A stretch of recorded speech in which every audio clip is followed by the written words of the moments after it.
Салемецизбе. Здравствуйте, меня зовут Ажар, и мы продолжаем с вами запоминать казахские слова. Мои видео предназначены для людей, которые разговаривают на русском языке, но хотели бы постепенно, путем запоминания казахских слов, слово за словом, создать себе лексикон и постепенно начать разговаривать на казахском языке.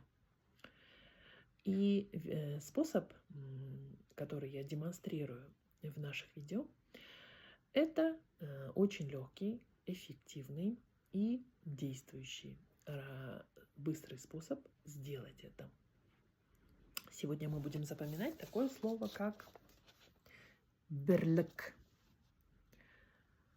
Вот здесь «бірлік». Не «бірлік», а «бірлік». Не «берлик», а «бірлік».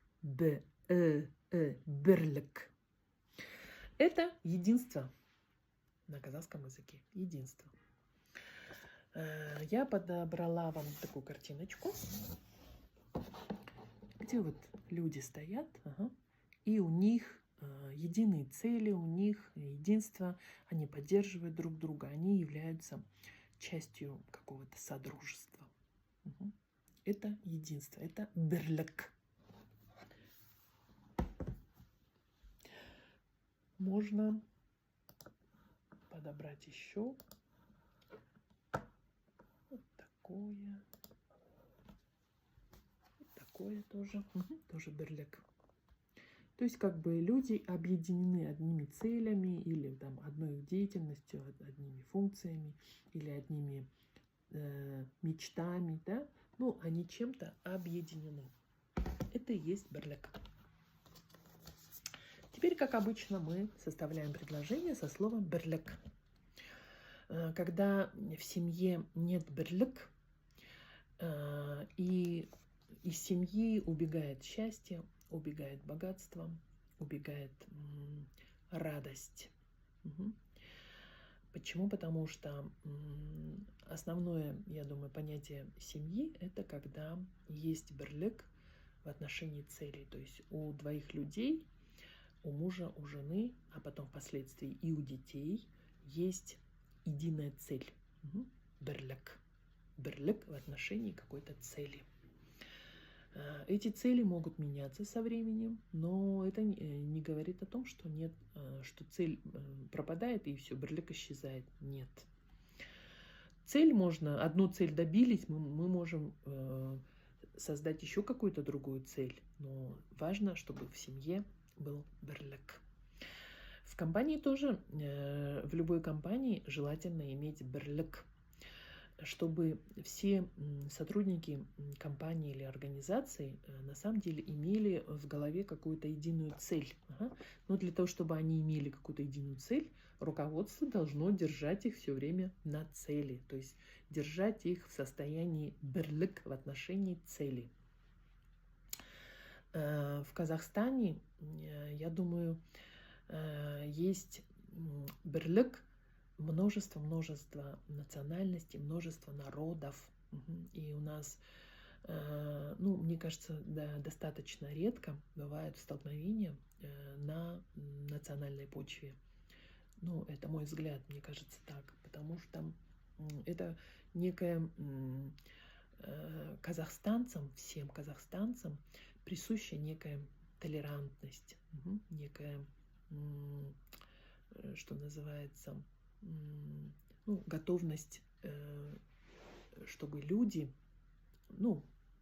имели свои национальности, имели свои жизни, они как бы предоставляют им эту возможность. И поэтому я считаю, что в Казахстане есть национальный «бірлік». Так, если все государства мира придут к состоянию «бірлік», у нас будет процветание и благоденствие на всей планете. Но, конечно, это очень сложная задача, но всегда можно идти к ней, правильно? Всегда можно держать в уме и всегда пытаться идти к ней. Вот. Когда среди родственников берлек, то это прямо можно ощутить, когда заходишь в чей-то дом, да, вот когда есть берлек, да, вот это прям ощущается кожей. Когда в доме нет берлек, он может быть очень крутой, он может быть очень богатый, он может быть очень изобильный, но нет берлек, и такое ощущение, как будто вот, ну, не хочется там даже находиться. Это мое все мнение. Я составляю предложение. У казахов есть такая пословица, которая говорит, что если среди братьев есть берлек, да, то всегда будет много лошадей. А когда среди снох есть берлек, всегда будет много еды. То есть всегда, когда есть берлек, то всегда все идет хорошо в гору, изобильно, хорошо, дружно, весело. Вот таким образом составляйте собственные полноценные предложения со словом берлек до тех пор, пока вы не почувствуете, что это слово полностью стало вашим, оно войдет в вашу память, и вы прямо это почувствуете, что оно стало вашим, что вы это больше никогда не забудете и сможете с легкостью использовать его в дальнейшем, когда, надеюсь, будете разговаривать на казахском языке и понимать его. Так что мы с вами должны демонстрировать берлек в достижении нашей общей цели. Научиться разговаривать и понимать казахский язык. Кто за? Спасибо вам большое за то, что вы смотрите мои видео, за то, что поддерживаете меня, пишите комментарии. Для меня это очень-очень-очень важно. Продолжайте это делать, делитесь с другими людьми моим видео, потому что я считаю, что и думаю, что вы тоже в отношении этого проявите свой берлек, что это эффективный, действующий способ постепенно идти к своей цели. Кто-то мне на ютубе в комментарии написал: таким способом можно 70 лет учить и не выучить казахский язык. Но я не согласна с этой точкой зрения. Я считаю, что 70 лет не нужно будет.